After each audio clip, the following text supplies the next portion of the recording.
guys, welcome back to my channel. I feel like I'm on a roll right now with the videos, so I'm just gonna keep them coming, make them short and sweet about things that are like on my mind, things that I'm thinking about that I think would also be helpful So if you're new here, definitely subscribe. My name's Renee, by the way. I don't know if I said that, but definitely subscribe and leave me a like or comment if you enjoy this video. So today I want to talk about how to quote unquote like protect your energy. That's like a big kind of like topic, right? Protecting your energy. And the opposite, how do you know if you're not protecting your energy, is that you're feeling energetically, emotionally, drained. That's the opposite of protecting your energy. Like there's something that went wrong for you to end up feeling that way. And I'm somebody who like considers myself kind of more on the introverted side, and something that I've noticed is that I attract a lot of like extroverted people, and I think it's really interesting how like life kind of balances you out, because I feel like my friends kind of are the culprit behind like how I end up going out and having like a social life, because if it was up to me I would just like be home doing my thing, reading books, so yeah. Anyways, so especially as somebody who identifies as like more of an introvert, I feel like protecting my energy is something that has always been like really important to me, and something that I've had to like learn how to develop in myself, because I can easily like feel overwhelmed and just like, how they say like when your social battery runs out, like that's happened to me many times. So I've had to find ways to like manage that. And the number one thing I've learned this year about how to protect your energy is and I actually made a YouTube short about this, I'll link it somewhere, is that you have to learn how to like enjoy your own energy, your own presence first, if that makes sense. So like, how in the financial literacy world and like even the FIRE community, there's this concept of pay yourself first. Like they say that's one of the steps to like financial independence, is to learn how to pay yourself first. I'm going to take that a step further and say that you have to pay yourself first with your own energy before you go out and share it with other people. So how that looks is learning how to enjoy your own company, enjoy your own presence, enjoy time alone. That's how you protect your energy, because you're giving yourself the courtesy of like enjoying yourself, if that makes sense. So how this looks for me, it might look different for other people, but how it looks for me is like I'll take a couple of days at home between like going out. Like I won't like consecutively go out all the time, like non-stop, because I know that burns me out, and eventually I start feeling like kind of disconnected from myself, because I pick up on other people's energies like very easily. So spending time alone is kind of what helps me balance that out. But more than that, like you can spend time alone and just like sit on the couch and like watch movies and watch TV and like listen to stuff and keep yourself busy and like distracted, right? But what I mean by paying yourself first with your own energy is doing things outside of those like distracting activities. So like, for example, grooming is a big thing that we do in private, like as women, like, taking care of our hair, taking care of our nails, doing our makeup.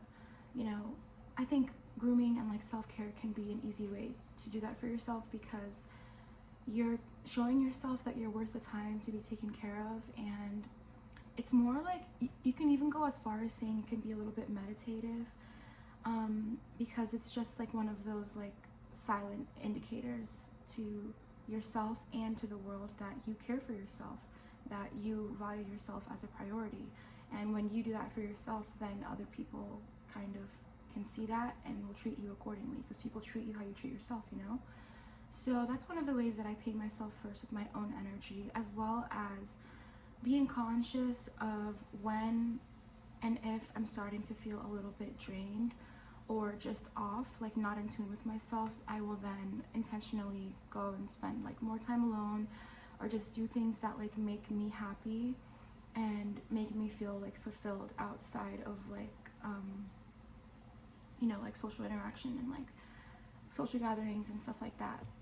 So other things that I do is I have like my own like spiritual practices. I'm definitely a very spiritual person, so you know, meditation, yoga, deep breathing, spending time off of my phone, like intentionally, like just literally, like, because honestly sometimes my phone can give me anxiety, like, and I really do believe in, and I'm pretty sure it's proven now that like the more time you spend on your phone and the more time like you're on social media, like it kind of affects your mental health like in a negative way. So when I'm feeling like overwhelmed or just not connected to myself and just kind of like brain fog, I find that like staying off of my phone, even if it's just for like a day, like just like tossing my phone, even if I'm working, like just putting my phone somewhere else and just focusing like on my work is incredibly helpful for me to like replenish my energy. Because even when you're on social media, right, you're not necessarily with anybody. Like you can be alone, you can be anywhere. Most times when we're scrolling on social media, we're by ourselves, right? But I just feel like you can still absorb people's energy even online, because you're like observing their life, you know, you're seeing what they're doing. Some of us are more prone to falling into like the comparison trap than other people. So I feel like when you don't keep it in check, social media and our phone use can be a big drain on our energy. So there's times that I intentionally like set my phone aside, and it can even just be for a few hours. It can even just be like take a nap and spend like an hour off my phone, or like little things like don't take your phone to the bathroom with you, like just intentionally spending less time on my phone and more time like just in the present moment, focus like on what is happening right now at this very moment, instead of like using my energy to like kind of be other places energetically, which you can easily do when you're on your phone and when you're consuming social media, even when you're consuming other content, because you're consuming the thoughts and the beliefs and opinions of other people. So taking like a little bit of a brief cleanse from that can do like wonders for you in protecting your energy as well. I understand like it's, you know, it's hard not to use your phone. It definitely is, but there's ways to spend less time online, and that is really helpful for me. So those are some ways that I kind of like pay myself first in terms of my energy.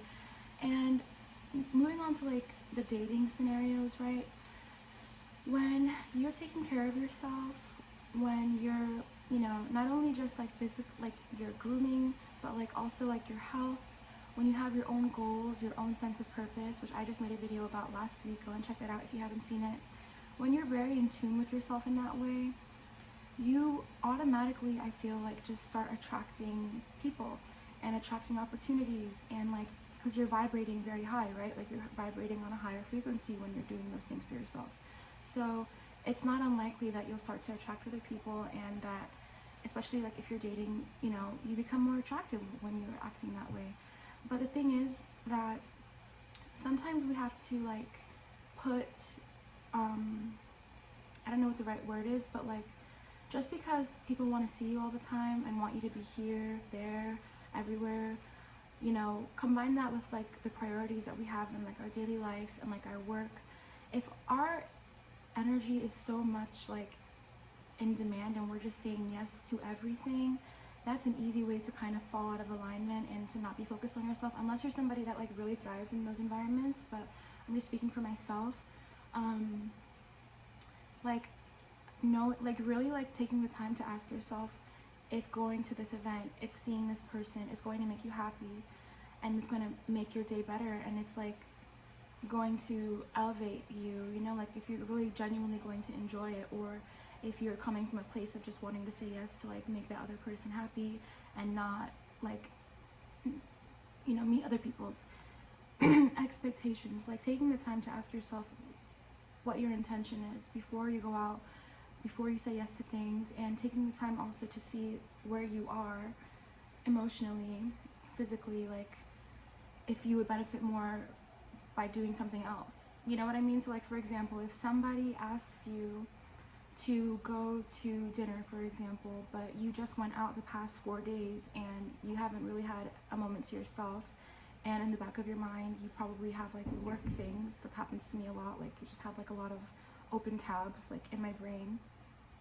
or like other things that I want to do that I haven't gotten a chance to do, like in that scenario, it would benefit me to stay home and like get organized, because that would bring less stress and anxiety to my life, as opposed to like going out to dinner. But like, say you can always just like move that another day. Like, we don't have to always say yes to everything. And I know FOMO is a huge thing, but like I heard somebody say one time that like FOMO isn't really real because you can't miss out on your own presence. Like, you're never missing out on the present moment. So if you're somebody that really values being in the present moment, there's no such thing as FOMO, because wherever you are right now is where you're supposed to be. You know what I mean? So just like really knowing yourself in that way, knowing when to say yes, knowing when to say no, knowing what you need in that moment, that's a way to protect your energy, because nobody else can decide that for you. And if we're just going along with the things that other people want all the time and letting people make decisions for us and catering to other people's desires more than our own, that can easily be a way to like be energetically drained, if that makes sense. So I found that just like finding ways to enjoy my own energy, enjoying my own presence, make sure that I'm aligned with what I want to do, with what I want, with my goals for, you know, the week, month, year, making sure that that comes first before I'm giving my energy to other people is like a protection. And that's something that I do for myself, just to make sure that I'm always coming from like a place of having more to give and not like giving more than I can, or coming from like a place of like people pleasing and stuff. Other forms of energetic protection. Oh my gosh, I made a video on my TikTok about this topic, and it's so deep that I don't know if I did it justice. I'll probably upload it sometime on my channel, but I experience something sometimes where it's like I definitely pick up on energies of other people, especially like the more that I hang out with someone. It's almost like I can be so in tune with how other people are feeling and thinking that it sometimes like overpowers my own thoughts and my own energy. Like, I'll be so much in tune with someone else's energy that at times I'll even think it's my own, but it's not. It's like energy that I picked up on. So recognizing when like thoughts and feelings and like patterns aren't coming from you and are maybe coming from like an external source, say like another person, or for example, if it's just something that you picked up from somebody else, recognizing when that happens and deciding if that's a behavior that you want to continue having, or if you would like to change it. Like, it's just all a matter of like being very conscious, you know what I mean? So identifying when the energy that I'm in is my own or someone else's has been very beneficial, because more often than not, sometimes I'm picking up on energy that I don't necessarily want. And for a long time I thought it was coming from me, but I would realize that this was something that I observed in someone else that I then like brought into my own life, if that makes sense. So I can go more in depth on that topic, and I'll probably upload that video that I had on my TikTok on here so that you guys can hear more. And also, of course, there's like spiritual energetic protection. For example, just like praying, asking God to protect you in your daily life from people, places, things, calling your energy and your power back to you through meditation. You know, all of these kinds of things kind of combine to protect your energy. But the number one thing I would say is learning to appreciate your own value, learning to appreciate your own energy, your own presence, not being scared to spend time by yourself and do that. Like, sometimes we have to take a step back and really think about what it is that we want. Otherwise, we're just kind of like, and of course there is a time and place to just like go with the flow, but life requires intentionality, and nobody can make decisions about where your life is going to go aside from you. And it's very easy to just fall into what everybody else is doing. You know, there's a quote that is so powerful, and it's like, what is it? It's like, make decisions for yourself, or else you're gonna allow other people to like make those decisions for you. Like, oh, this is what it is. If you don't have a plan for your life, you're going to just be a part of other people's plans for their lives, and that is just like the truest thing ever. So yeah, that's kind of like some brief things I learned about protecting my energy this year.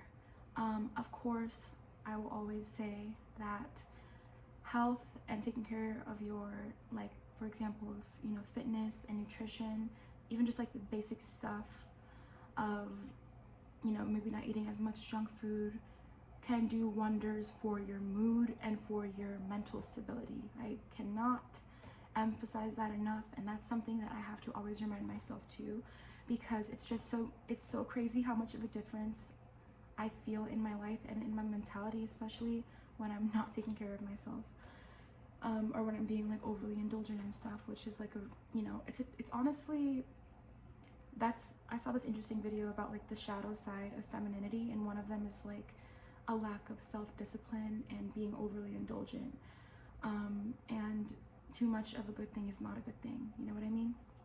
So yeah, if you like this video, definitely leave me a like or a comment, subscribe, and let me know what are some things that you do to protect your energy as well. And yeah, sending love as always. Bye.